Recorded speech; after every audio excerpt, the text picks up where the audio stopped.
iShowSpeed, kilala bilang isang popular na streamer at content creator sa YouTube at Twitch na nakilala sa kanyang masiglang personalidad at kakaibang paraan ng pakikipag-communicate or interact sa kanyang mga viewers. Nagsimula lang siya from zero sa paglalaro ng NBA hanggang sa na-meet niya ang kanyang idol. We can see na talagang nag-boom at nag-grow ang lahat ng social media accounts niya. Kaya sa video na ito, pag-uusapan natin ang nakaka-inspire na story ni iShowSpeed kung paano niya na-reach yung ganitong level of success. Paano niya na-hit yung 31 million subscribers from nothing to something at magsilbi itong inspirasyon sa ating mga small creator to strive more. Nagsimula ang karir ni iShowSpeed sa mundo ng social media sa pamamagitan ng pag-upload niya ng first ever video niya sa YouTube.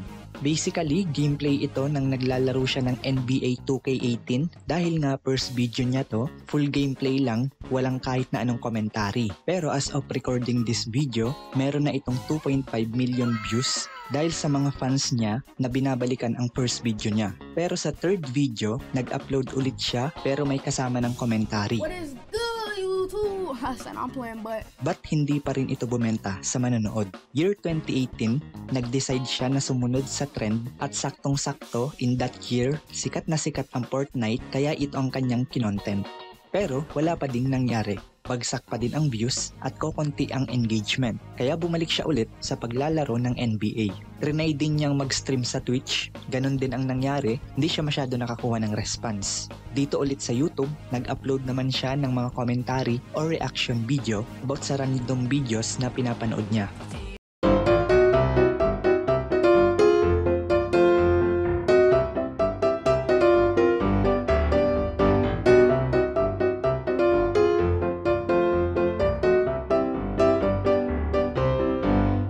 Bumenta ito sa masa dahil ito sa kakaibang humor at energy niya to entertain his audience. Nakikipag-interact din siya real-time sa pamamagitan ng live streaming.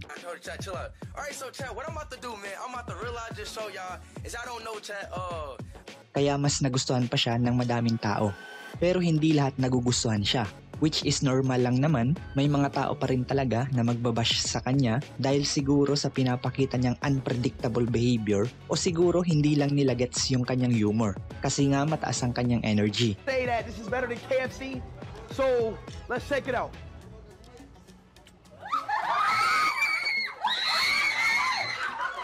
Even sabihin ng ibang tao na mukha siyang ewan, pero that's how social media works. You need to have high engagement at ang way niya is to entertain people. Mas mataas kasi yung followers at engagement na magiging niya if he keep entertaining them in that way. Kaya nga mas dumami pa ng dumami ang mga fans niya. Kaso ang problema, kilala lang siya dito sa US. Ang goal kasi niya is makilala sa buong sulok ng mundo. Kaya nung isang araw habang nag-stream siya ng Fortnite, merong isang fan na nag-comment kung nanonood siya ng football at kung sino ang paborito nitong player. At walang pag-aalinlangan niya agad na sinagot ito na si Cristiano Ronaldo. Bradley donated £1.79 through Super Chat. What soccer football team do you support? Cristiano Ronaldo, Suey. Simple as that, bro. Alam naman natin na si Cristiano Ronaldo ang isa sa pinaka-popular, pinakamadaming followers sa Instagram, ibang social media accounts.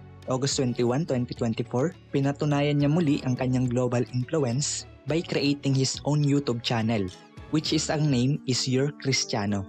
Within the first 90 minutes, nag-gain agad siya ng 10 million subscribers at as of recording this video, meron na siyang 62.4 million. Smart move ito na ginawa ni Speed kaya nag-decide siya na mag-focus muna more on football content. Like tulad ng paglalaro ng FIFA, panonood at pagbibigay ng reaction sa football, pagdidiss kay Messi at sinasabi niyang si Cristiano ang best football player sa kanilang dalawa. Oh, I don't like Messi, right? You know what? Messi really might be the worst football player in the world! Kung matanong nyo kung nababash ba si Speed ng mga followers ni Messi, siguro merong iilan lang. Dahil sa totoo lang, mas popular si Cristiano kaysa kay Messi.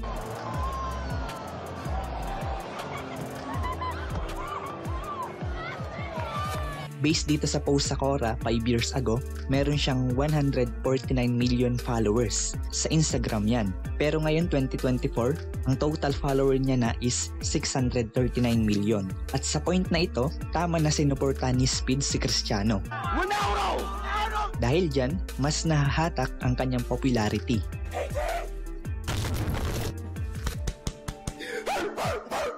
Big 19 million, bro. After that, plinano ni Speed na magkaroon ng viewers at fanbase at tinarget niya ang India. Kaya nag-start siyang manood ng cricket at tinawag niya na si Virat Kohli bilang GOAT of cricket. Hanggang noong December 6, 2021, nag-upload siya ng first ever IRL or in real life stream with a duration of more than 2 hours. We're doing our first IRL stream. I'm kind of nervous. I ain't been outside in so long, bro. Hold on, wait. At least what the chat's saying. Hanggang sa dito na siya nag-focus para real-time niyang ma-entertain yung kanyang mga fans. At the same time, real-time din ang pagiging ng engagement, followers, subscribers, at ang advantage nito, less hassle sa pag-edit ng video. Nagta-travel na din siya in different country like Qatar, Portugal, which is na-meet niya personally ang kanyang idol na si Cristiano Ronaldo. Nagpunta din siya sa Japan, Chat, are you guys ready for this Japan stream? Korea, First time in South Korea. India, Thailand, We are here in Thailand. Oh, shit. at syempre dito sa Pilipinas, We are here in Philippines. na first time niyang itry ang siopaw, balut,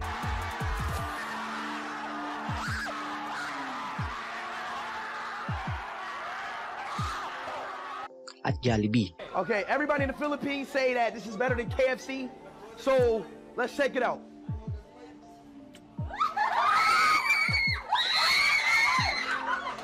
At first day niya, nag-gain agad siya ng 100k followers in just 3 hours. At second day, after pumunta sa bahay ni Manny Pacquiao, nag-gain siya total of 500k subscribers. Hanggang pumunta siya sa Vietnam, No. Cambodia, which is dito niya na-hit yung 30 million subscribers, 300 subs. Oh my God, what? 50.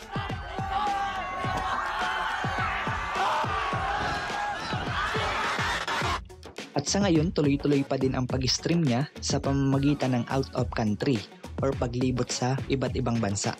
So ang conclusion, ang karir ni iShowSpeed bilang isang live streamer at content creator ay patuloy na maghahatak sa kanya patungo sa success in terms of social media.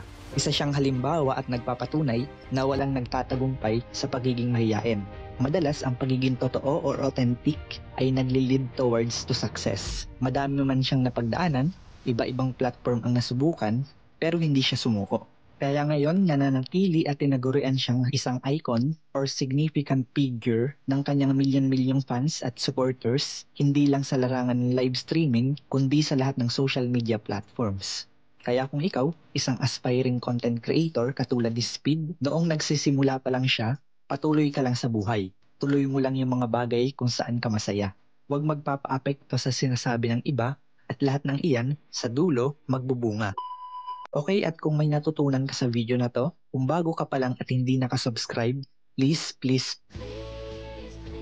hit the subscribe button at pakiclick na din ng notification bell para lagi kayong updated sa mga videos tulad nito. Pa-follow din ang ating other social media accounts, link in the description below. Okay, hanggang dito na lang. Thank you for watching and see you on top.